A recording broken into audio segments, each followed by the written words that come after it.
महाराष्ट्र, झारखंड और यूपी के उपचुनाव के नतीजे आ चुके हैं, तो क्या चंद्रशेखर के साथ हुआ है बड़ा धोखा? आइए जानते हैं। आपको मालूम होगा जिस प्रकार से महाराष्ट्र में भाजपा ने प्रचंड जीत हासिल करी है, उनका जो अपोनेंट गठबंधन था एमवीए यानी कि महाविकास आघाड़ी, वो चारों खाने चीत हो गया, सारे आंकड़े फेल हो गए, सारे चाणक्य जितने थे पंडित वो सब फेल हो गए और भाजपा बहुत प्रचंड जीत हासिल करी।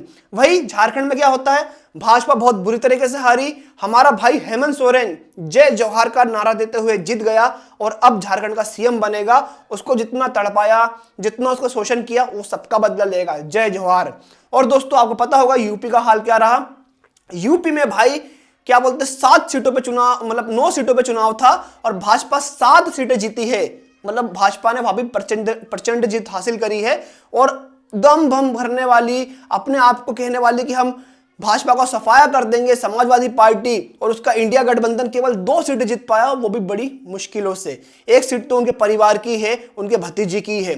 तो दोस्तों आप देख सकते हो सारे चाणक्य, सारे पंडित फेल हो गए और जिस प्रकार से लोकसभा चुनाव के बाद इंडिया गठबंधन की हालत हो रही है, हरियाणा हो, महाराष्ट्र हो, और झारखंड की बात इसलिए नहीं करूंगा क्योंकि वहां पर जेएमएम झारखंड मुक्ति मोर्चा अपने दम पर जीता है। अगर कांग्रेस साथ भी नहीं होती तो शायद वो वैसे भी जीत जाते। कांग्रेस का कोई ज्यादा योगदान नहीं है उनकी जीत में। तो दोस्तों अब बात करेंगे चंद्रशेखर आजाद की। चंद्रशेखर आजाद भी बड़ा जबरदस्त प्रचार किए महाराष्ट्र और यूपी में, और आपको पता होगा कि कुछ ऐसी सीटें थी कुंदर की, मीरापुर, जहां पे चंद्रशेखर को कुछ उम्मीद थी, तो वहां पर मैं आपको बता देता हूं क्या हाल रहा।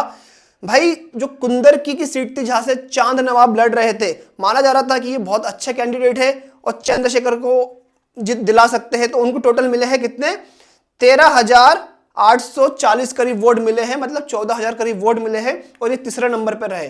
वही दोस्तों मीरापुर की सीट थी जिसकी आवाज भी चंद्रशेखर ने बहुत उठाई थी जब चुनावी वोटिंग हो रही थी, वहां पर उनके जाहिद हुसैन कैंडिडेट थे जो कि तीसरे नंबर पर रहे हैं और इनको कुल वोट मिले हैं 22,661, यानी करीब करीब 22,700 वोट इनको मिले हैं, राउंड फिगर बात करी जाए तो। दोस्तों आप देख सकते हो, लेकिन इन सीटों पे ये बात भी देखने वाली है कि इन सीटों पे बसपा से आगे रहे चंद्रशेखर के कैंडिडेट और बसपा से ज्यादा वोट लाए हैं और फाइट भी दिए हैं कई कई। तो आप देख सकते हो। और बसपा की दोस्तों मैं बात करूं तो उनकी हालत बहुत ही खराब रही है पूरे उपचुनाव में यूपी के। बाकी महाराष्ट्र में तो उनका कुछ भी नहीं हुआ, जहां की सपा का कैंडिडेट भी जीता है और सपा ने 1 आध सीट वहां पे विन भी करी है, लेकिन बीएसपी का बहुत बुरा हाल रहा है। आप क्या कहते हो उनके हाल को नीचे कमेंट करें।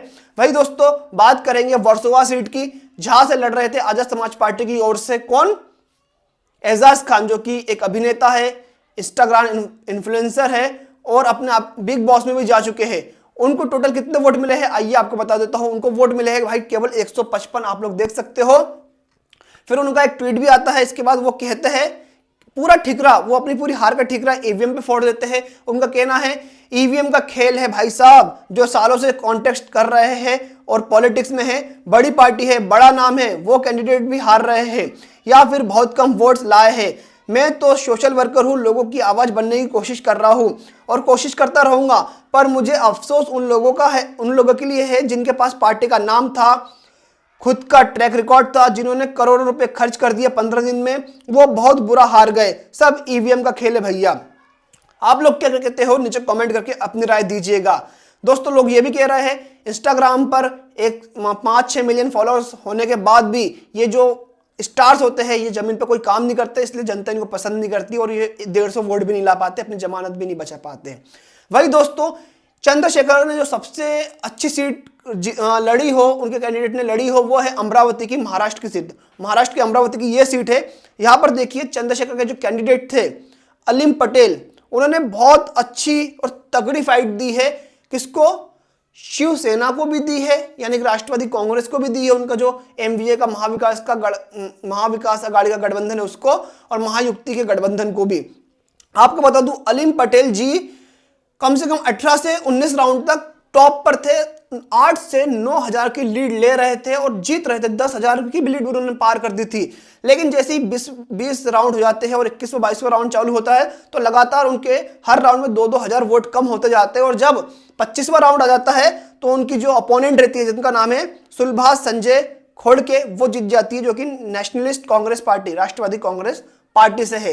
हालांकि इस सीट को लेकर बड़ी कंट्रोवर्सी की जा रही है कि जानबूझ के आजाद समाज पार्टी के कैंडिडेट को हराया है, और वो जो हारते हैं आलिम पटेल जी करीब करीब 5,500 वोट से ही हारते हैं। तो मतलब जो बंदा 20 राउंड तक लीड कर रहा था 9 हजार की लीड से, वो एकदम से 5-6 राउंड में कैसे इतना पीछे चले जाए कि 5,000 वोट उससे कम हो जाए और वो तीसरे नंबर पे आ जाए, दूसरे पर भी नहीं, डायरेक्ट तीसरे पर। उनसे आगे तो कांग्रेस भी चले कांग्रेस का एक कैंडिडेट है जिसका नाम है सुशील पंजाब राव देशमुख, वो चले जाते हैं।